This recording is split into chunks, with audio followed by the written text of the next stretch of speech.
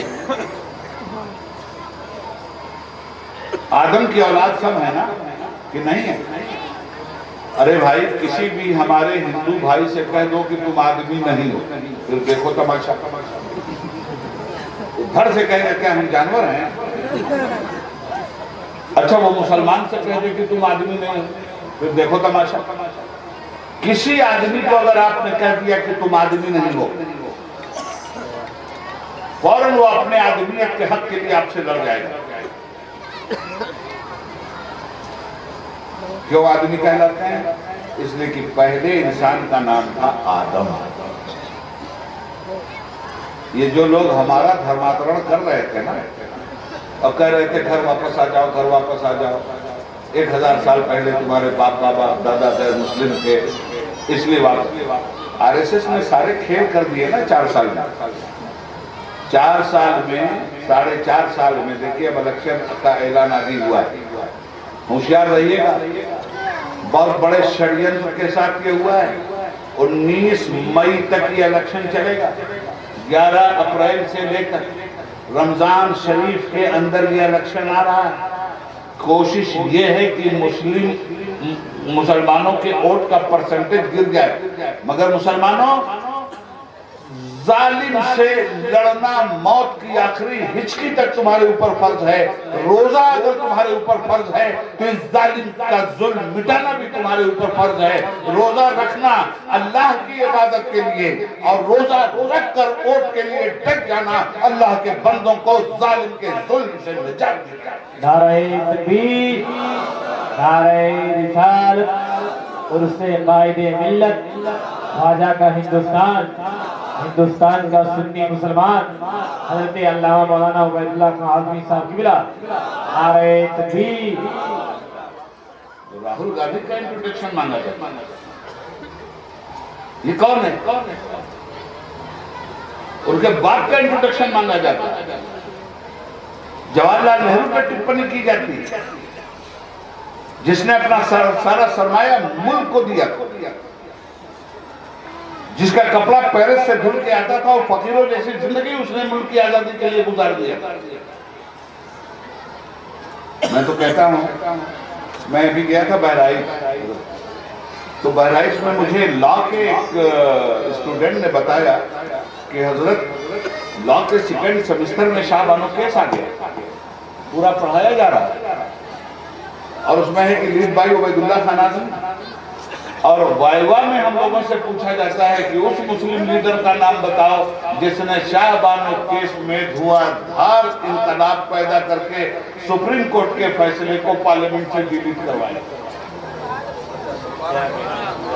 اب نام نہ بتاؤ تو نمبر کر دو، نمبر لینا ہے تو عبید اللہ اعظمی یاد رکھنا۔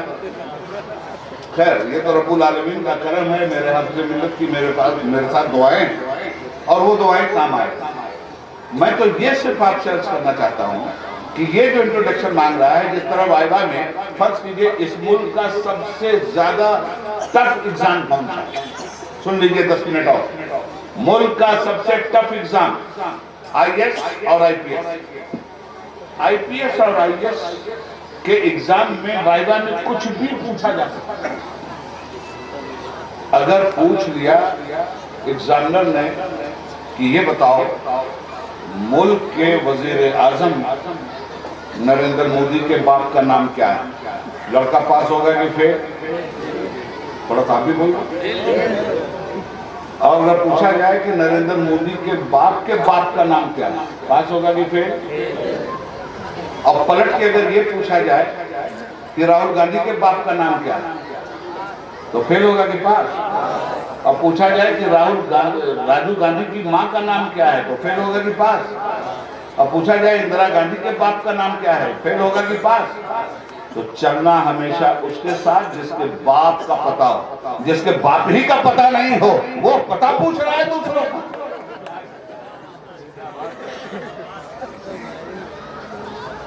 لاپتہ کر دو اس الیکشن میں ان کو.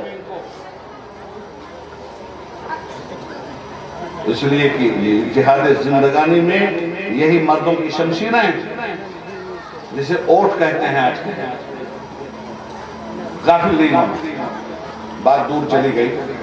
عرض یہ کر رہا تھا کہ مسجد توڑی ایک بار نہیں ہونا. مگر میں اگر کہوں مسلمانوں وہ تو ایک بار مسجد توڑنے کے ذمہ دار. تم کو کیا ہو گیا ہے کہ روزانہ 5 بار مسجد توڑ رہے ہو؟ تو آپ تو چڑھ دوڑیں گے. کیا بکواس کر رہے ہیں؟ کدھر توڑی ہے مسجد؟ میں ثابت کروں گا کہ جن لوگوں نے بابری مسجد توڑا ایک بار توڑا نہیں توڑنا چاہیے. مگر جو مسلمان نماز نہیں پڑھتے وہ اللہ کا گھر 24 گھنٹے میں 5 بار توڑتے ہیں. نبی کریم صلی اللہ علیہ وآلہ وسلم نے ارشاد فرمایا جو نماز کو قائم کرتا ہے وہ دین کو قائم کرتا ہے اور جو نمازیں چھوڑتا ہے وہ دین کا کھمبا توڑتا ہے. بیٹھے ہیں یہ ذمہ دار لوگ. پوچھو کعبہ کس منہ سے جاؤ گے غالب؟ شرم تم کو مگر نہیں آتی. اس لیے میرے بھائی اللہ سے رشتہ جوڑو. جب اللہ سے رشتہ جوڑو گے اور نمازی بنو گے تو خوشنما عمل تمہاری زندگی سے ظاہر ہوگی. برائیاں تمہارے ماحول سے مٹیں گی. صبح میں گئے توبہ کیا مالک معاف کر دو. فجر کی نماز میں معافی مانگ کے آئے. ظہر کے وقت تک جو بیچ کا پیریڈ ہے پھر غداری پھر گناہ ہوا پھر برائی ہوئی. ادھر بلایا پھر حیا علی الصلاۃ حیا علی الفلاح. ظہر میں بھاگے پھر چلے گئے. اے اللہ اس بیچ ہم آدمی ہیں نہیں سنبھل سکے مالک معاف کر دو. توبہ کرتا ہوں. ظہر سے لے کے عصر کے وقت تک پھر گئے. ذرا جا کے تو دیکھو. ذرا اس عدالت کا تو دروازہ کھٹکھٹاؤ جس عدالت میں سارے بے ایمان جج مجرم کی طرح زنجیریں پہنا کر کے لائے جائیں. آؤ اس عدالت. اور اس عدالت کا دروازہ بند نہیں ہوتا. وہ عدالت 5 وقت میں آواز دیتی ہے حی علی الصلاۃ حی علی الفلاح. نماز کے لیے آؤ اسی میں تمہاری کامیابی ہے. ہمارے لوگوں کا کیا حال ہو گیا؟ ہمارے نوجوان تعلیم کا کوئی ذوق نہیں. کھیل تماشا دیکھ لیجیے. 4 لوگ ایک جگہ کھڑے ہیں سب کے سب موبائل لگائے ہوئے ہیں. خدا جانے ٹرمپ سے بات کر رہے ہیں یا ابلیس سے بات کر رہے ہیں. معلوم نہیں کہاں کہاں ان کا کنیکشن جڑا ہوا ہے. ٹیلو ہلو ٹیلو ہی ہو یہ سب کچھ ہو رہا ہے. اب دیکھو سماج کیسا بنا ہوا ہے. ٹھنڈک کا زمانہ بھرپور ٹھنڈک. رات میں آپ سوئے ہیں موبائل سیدھانے رکھا کھلا ہوا موبائل. کیوں بھائی؟ اگر آپ کو بھری ہوئی نیند میں کوئی جگہ دے تو آپ کو کتنا برا لگے. مگر وہی موبائل بڑی زبردست نیند میں آپ اور اگر ٹرن ہلو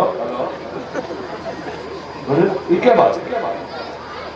بیوی نے جگایا تو اس کو 4 سلوات, بچے نے جگایا تو اس کو 4 سلوات, دوست نے جگایا تو اس کو 4 سلوات, اور یہ اتنا بڑا ڈبہ بازو بیٹھے ہلو. کیوں؟ سمجھا آپ نے اس کا مطلب؟ اللہ تمہیں پرکھنا چاہتا ہے کہ تم میں اچھے عمل کا مالک کون. یہ ہیلو کیوں؟ اس موبائل کا مطلب کیا ہے؟ ذرا دینا. اس موبائل کا مطلب صرف 2 اور آدمی کی زندگی کا مطلب بھی صرف 2. آدمی کی زندگی میں 2 ہی چیزیں آتی ہیں, یا غم یا خوشی. کامیابی ملی ہاں ہاں ہاں, غم ملا یہ ہے آدمی کی زندگی. یہ بھی کیا خبر دیتا؟ ہلو واہ واہ واہ واہ اچھا اچھا چلیے ماشاءاللہ ماشاءاللہ بڑا اچھا ہو گیا. واہ واہ واہ کیا مطلب؟ کوئی اچھی خبر سننے کو.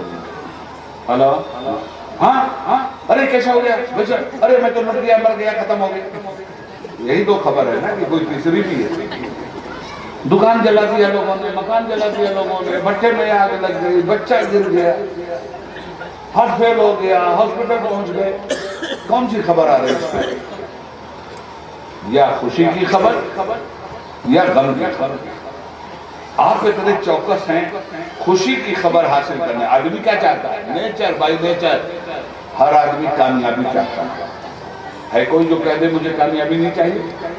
اب جتنی دوڑ دھوپ ہے شعوری یا لاشعوری طور پہ مولانا منظور صاحب صرف کامیابی حاصل کرنا کسی بھی شعبے میں, زندگی کی کسی بھی فیلڈ میں صرف کامیابی ہمیں چاہیے.